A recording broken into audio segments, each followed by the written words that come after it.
Pemirsa, otoritas Zionis Israel menutup sejumlah lokasi di kota Tel Aviv yang bangunannya rusak terdampak serangan rudal Iran. Pihak Zionis mengklaim tidak ada jatuh korban jiwa dan warga yang terjebak reruntuhan akibat gempuran dari Iran. Bangunan-bangunan tua di kota Tel Aviv hancur berantakan pasca serangan rudal Iran yang terjadi pada Selasa waktu setempat. Petugas pemadam kebakaran dan penyelamatan Israel menyatakan tidak ada korban jiwa dari gedung-gedung yang rusak ini dan mengklaim tidak ada warga yang terjebak di dalamnya. Namun petugas gabungan terus melakukan pencarian dan evakuasi, mengantisipasi adanya warga yang terjebak di reruntuhan bangunan.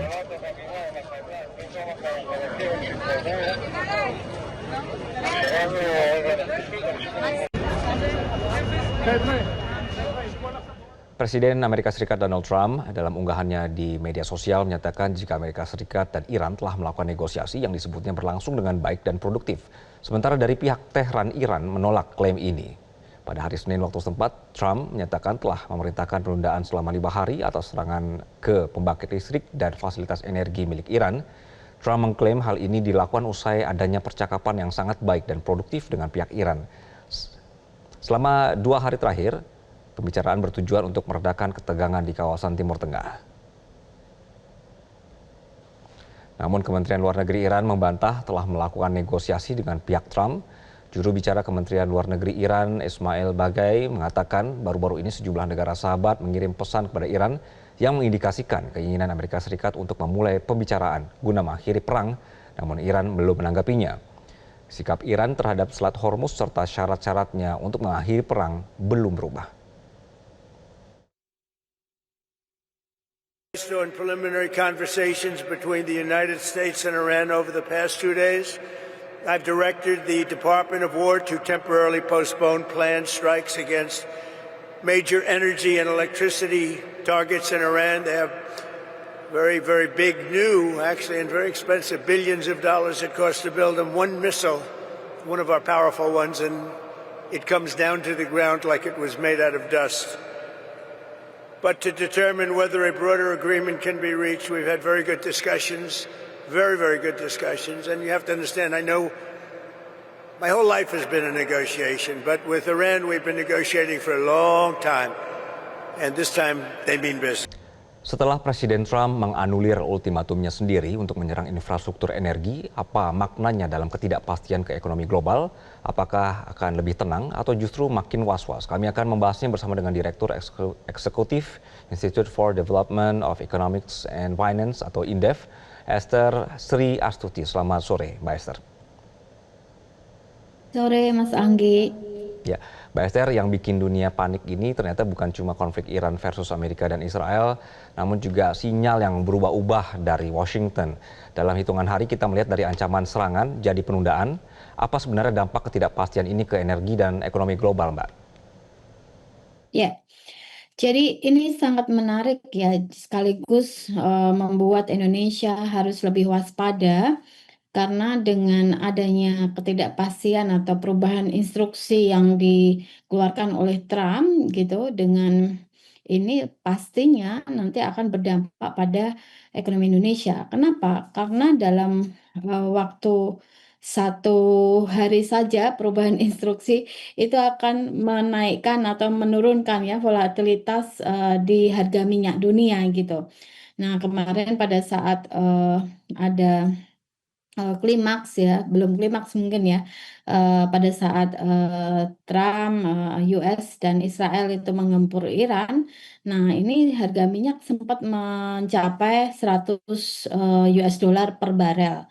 Nah, ini sudah turun ya menjadi sekitar 90 ya, 88 sampai dengan 91 US dollar per barel. Nah, dampaknya apa terhadap Indonesia? Tentu saja kalau kita lihat di APBN ada asumsi makro ekonomi di APBN, di mana satu asumsi makro itu menyebutkan bahwa harga minyak minyak di APBN itu sekitar 70 US dollar per barel.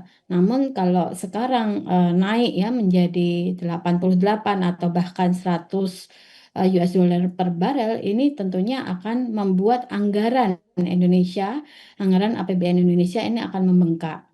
Nah, di sisi lain, dengan adanya asumsi makro yang kedua, yaitu nilai kurs ya, nilai tukar rupiah terhadap US dollar juga terdepresiasi ini sebagai akibat dampak dari konflik geopolitik US, Israel, dan Iran. Nah, Oke. Mbak Esther, sempat kemarin, ya, eh, izin saya potong di sini Mbak ya, Esther. Jadi ketika ya. kemudian Trump mengumumkan penundaan seperti kemarin ya, ditunda 5 hari begitu. Dari kacamata ekonomi, ini sebenarnya lebih menenangkan pasar atau justru memperpanjang ketidakpastian Mbak Esther?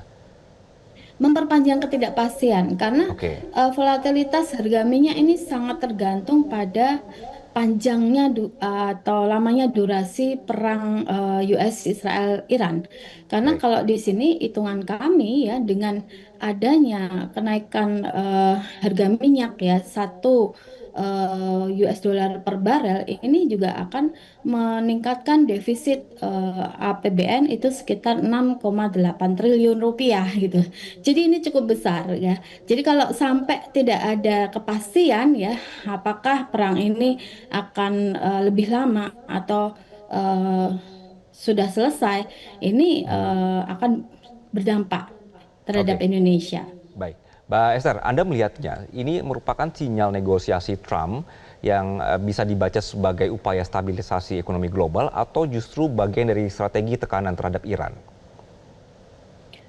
Kalau saya melihat ya sebelum Ayatullah itu meninggal karena ada serangan rudal dari US, ini siasat ya.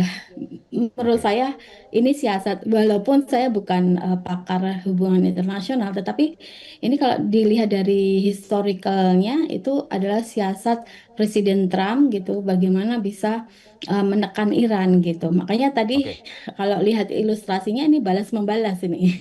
Baik, Mbak Demikian Esther. Mas Ya, Anggi. seberapa besar kemudian faktor psikologis dalam pergerakan ekonomi global saat ini? Apakah ketakutan ini bisa lebih cepat menyebar daripada dampak realnya sebenarnya? Nah, kalau saya melihat dari sisi ekonominya, dengan adanya eh, dampak konflik geopolitik ini, kalau semakin lama, maka di sini yang pertama adalah terganggunya ya transaksi atau apa supply dan demand yang lewat Selat Hormuz itu kan. Nah, yang kedua, kalau kita lihat juga dari sisi domestik, ini kan sudah ada dampak nyata ya bahwa akan ada kenaikan harga minyak dunia gitu ya. Nah, ini akan juga berdampak pada kenaikan harga BBM kita gitu. Nah, sehingga pemerintah Indonesia mencanangkan ya sudah satu wacana WFH gitu, work from home untuk menghemat energi atau melakukan efisiensi. Nah, karena apa? Karena semakin banyak BBM yang kita konsumsi, berarti di situ akan ada kemungkinan semakin besar juga ini anggaran subsidi energi yang dikeluarkan oleh pemerintah Indonesia. Demikian Baik. Mas Anggi. Dan kita masih terjebak dengan kondisi perpanjangan situasi yang tidak jelas jadinya begitu ya saat ini. Baik, Mbak Esther, terima kasih Mbak atas perspektifnya di sore hari ini. Selamat sore.